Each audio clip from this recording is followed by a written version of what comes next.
피해자 증후군을 경계하라. 첫 번째 이야기. 교사로 있는 친구가 어느 날 나에게 푸념을 늘어놓았다. 요즘 학교에서 조그마한 일이라도 시키려면 아이들이 가장 많이 하는 말이 뭔 줄 아니? 내가 왜요? 나는 이제 그 말만 들어도 노이로제 거릴 것 같다. 내가 왜요? 라는 말은 곧 내가 왜 그 일을 해야 해요? 내 일도 아니고 다른 애들은 안 하는데? 라는 말과 같다. 친구 이야기를 듣다 보니 언젠가 신문에서 읽은 기사가 떠올랐다. 파레토의 20대 80 법칙에 따르면 20%의 사람이 80%의 일을 한다. 그런데 직장인들의 약 70%가 자신이 남들보다 일을 더 많이 한다고 응답했다.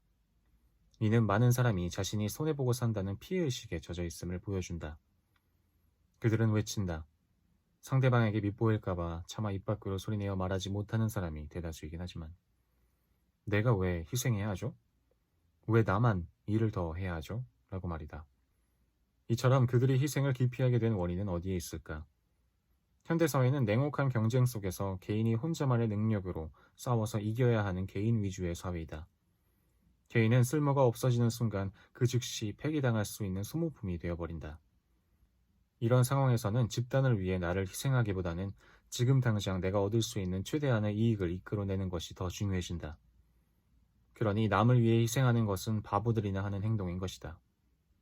한편 사람들의 이동이 적고 한 곳에 모여 살면서 공동체 의식이 중요했던 시대에는 내가 무언가를 희생하면 지금 당장 손해를 보더라도 어느 시점엔가는 집단이 그것을 칭송해주고 나는 보답을 받았다. 타인을 위해 굳은 일을 마다하지 않는 사람은 결국 그 집단에서 중심적인 역할을 했던 것이다. 그러므로 장기적으로 볼 때 희생은 결코 미치는 장사가 아니었다. 그러나 사람들의 이동이 잦아 금방 만나고 금방 헤어지는 현대 사회에서 희생과 손해는 보답을 받을 기회가 거의 없다. 그래서 사람들은 행여나 손해를 볼까봐 촉각을 곤두세우며 살아간다. 내가 왜? 라는 질문을 하면서. 두 번째 이야기. 요즘 영화들은 참 친절하다. 영화가 흥행에 성공하면 그 영화 속 주인공이 그럴 수밖에 없었던 이유를 설명해주는 속편이 꼭 나온다. 절대로 관객들의 상상에 그냥 맡겨두지를 않는다. 스타워즈 시리즈를 비롯해 배트맨 비긴즈, 그리고 얼마 전에 한니발 라이징까지 주인공의 미래를 따라가는 것이 아니라 그가 그렇게 될 수밖에 없었던 이유를 역추적해 들어간다. 그러면 관객은 고개를 끄덕인다. 아하, 저런 이유가 있었구나. 마치 그럴 만한 이유가 있으면 그의 행동이 용서될 수 있다는 듯이 말이다. 양들의 침묵에서 인육을 먹는 정신과의사로 나왔던 한니발 렉터. 그의 이해할 수 없는 잔인한 행동에 모두들 의아했을 것이다. 그런데 한니발 라이징에서 그가 그렇게 될 수밖에 없었던 이유를 친절하게 설명해준다. 한니발은 어릴 적 전쟁터에서 가족을 잃고 하나 남은 여동생마저 굶주린 러시아 군인들에게 잡아먹히는 것을 봐야만 했다. 게다가 그는 여동생을 끓인 국물을 먹어야만 했다. 동생을 잡아먹은 군인들에 대한 증오와 복수심에 불탄 한니발은 군인들을 하나씩 죽여서 먹는다. 그러나 그러한 이유들이 있었다고 해서 그가 인육을 먹는 현재의 행동이 이해받고 용서받을 수 있는 것은 결코 아니다. 왜냐하면 그는 이제 어른이고 과거의 상처가 현재에 치명적인 악영향을 주지 않도록 스스로를 다스려야 할 책임을 가지고 있기 때문이다. 피해자 증후군을 가진 사람들의 특징. 나는 과거의 상처를 입었기 때문에 지금 이럴 수밖에 없어. 그러니까 너는 나를 이해하고 내가 원하는 걸 들어줘야 해. 이런 심리를 피해자 증후군이라고 한다. 왜 현대의 많은 사람이 피해자 증후군을 가지게 된 것일까? 그것을 단적으로 표현해주는 말이 하나 있다. 어느 개그 프로그램에서 유행한 말. 욕망에 충실해. 예전에는 욕망이란 단어를 말하는 것만으로도 낯이 붉어지곤 했다. 그러나 현대사회로 들어서면서 욕망은 더 이상 숨기거나 부끄러워해야 할 것이 아니라 떳떳하게 드러내고 적극적으로 찾아 나서서 충족시켜야 할 것으로 인식되고 있다. 게다가 욕망을 드러내놓고 추구하는 사람이 오히려 솔직하고 능력 있는 사람으로 묘사된다. 이러한 변화는 점점 더 심해지는 심리학 이론에 무분별한 적용과 확산해서 그 이유를 찾을 수 있다. 특히 요즘 들어 소설과 에세이들이 심리학 이론을 피상적으로 차용, 자신의 내면을 고백하면서 심리치료에 대한 오해가 많이 생겨났다. 그 가운데 하나가 바로 감정의 자유로운 표현이 정신건강에 필수적이다 라는 믿음이다. 화가 날 때는 화를 내라. 절대로 자신의 감정을 숨기지 마라. 등의 지침들이 이런저런 심리서에 등장하고 자신의 감정을 솔직하게 표현하는 것이 지극히 건강한 것처럼 설파되고 있다. 그러나 정신분석에서 말하는 이드가 있던 곳에 자아를 이란 말은 본능적 욕구나 감정을 자신에게 숨기지 말라는 뜻이지 그것을 모두 밖으로 표현하라는 의미는 아니다. 만일 우리가 내부의 욕망이나 감정을 거르지 않고 그대로 다 표현하면 모두 끔찍한 괴물이 되고 말 것이다. 그러므로 난 이럴 수밖에 없어 라고 말하며 너는 내가 원하는 걸 모두 들어줘야 해 라고 하는 것은 폭력이나 다름없다. 그럼에도 피해자 증후군을 가진 사람들은 여전히 자신을 피해자라고 인식한다. 그들이 그럴 수 있는 것은 과거의 자신이 자아가 상처를 입거나 억압을 받아 손상되었다고 확신하기 때문이다. 그들은 나는 과거에 고통스러운 나날을 보냈어. 난 피해자야. 그러니까 지금 내가 이러는 건 당연해.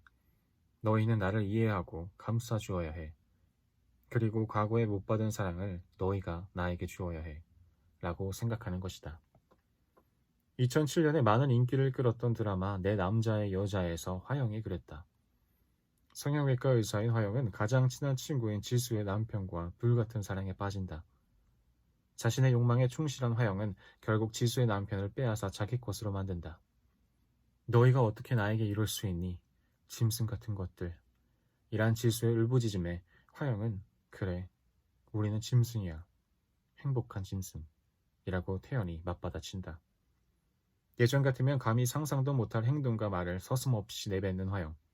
그녀가 그럴 수 있었던 것은 쓰라린 과거 때문이었다. 그녀는 과거에 혼자서 시집친구와 친정 식구를 다 먹여 살렸음에도 불구하고 남편이 자살하자 바람 피워서 남편을 죽인 년이라고 손가락질을 받았다. 게다가 그녀의 어머니는 돈밖에 모르고 딸이 공경에 처해있을 때도 딸에게 환양년이라는 말을 서슴지 않는 사람이었다. 그래서 피해자인 그녀는 가장 친한 친구에게 그래, 우리는 짐승이야. 행복한 짐승이라고 당당하게 말할 수 있었던 것이다. 피해자 증후군을 가진 사람들은 화영처럼 모두 당당하다. 그 당당함 속에는 심지어 특권의식까지 자리 잡고 있다. 누구나 피해자라는 생각에 빠지면 자신을 매우 특별한 존재라고 인식하게 된다. 말하자면 너희 따위가 이런 고통을 알아? 라고 생각하는 것이다. 그렇기 때문에 자신도 모르는 사이에 고통스러운 상황을 연출하고 그것을 견디는 것을 오히려 낙으로 삼는 경우까지 생긴다. 피해자 증후군에 빠지지 않으려면 피해자 증후군은 부지불식간에 우리를 찾아올 수 있다. 그 함정에 빠지지 않으려면 다음에 3가지를 염두에 둘 필요가 있다. 첫째, 과거에 아무리 고통스러운 상처가 있었다 해도 현재 내가 하는 행동에 대한 책임은 나 자신에게 있다. 과거에 나를 괴롭힌 사람에게 그 책임을 전가할 수 없다는 뜻이다. 공지영의 소설 우리들의 행복한 시간에서 윤수는 말한다.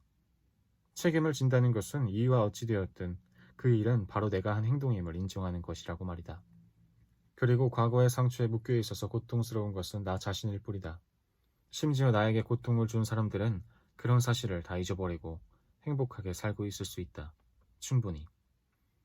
둘째, 내가 아무리 선량한 피해자라고 할지라도 다른 사람에게 해를 끼치는 행동이 용납될 수 있는 것은 아니다.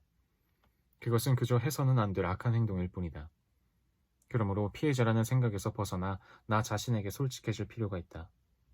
내 안에 악마가 있다는 사실을 인정하면 남들의 욕망도 이해하고 포용할 수 있게 된다. 내 욕망과 타인의 욕망이 서로 손잡고 큰 갈등 없이도 최대한의 만족을 이끌어내면서 같이 살아가는 법을 배울 수 있는 것이다. 셋째, 자신의 행복을 외면한 채 희생만을 하려는 것은 자학적 경향으로 병적인 행동이다. 그러나 절대 손해보지 않고 희생을 하지 않으려 하면 인생의 중요한 즐거움을 잃어버린다. 생각해보면 다른 사람을 위해서 기꺼이 시간과 노력을 들이는 희생은 아무나 할 수 있는 것이 아니다. 자부심이 있는 사람만이 기꺼이 손해를 감내할 수 있기 때문이다. 그리고 다른 사람을 도와 그에게 필요한 사람이 되는 것은 세상을 살아가면서 얻을 수 있는 가장 값진 기쁨 가운데 하나이다. 그러므로 희생의 가치를 자꾸만 깎아내리거나 폄하하는 것은 자기 자신이 그만큼 못났음을 드러내는 증거일 수도 있다. 오늘은 여기까지 읽겠습니다. 오늘도 수고하셨습니다. 감사합니다. 안녕히 주무세요. 잘 자요.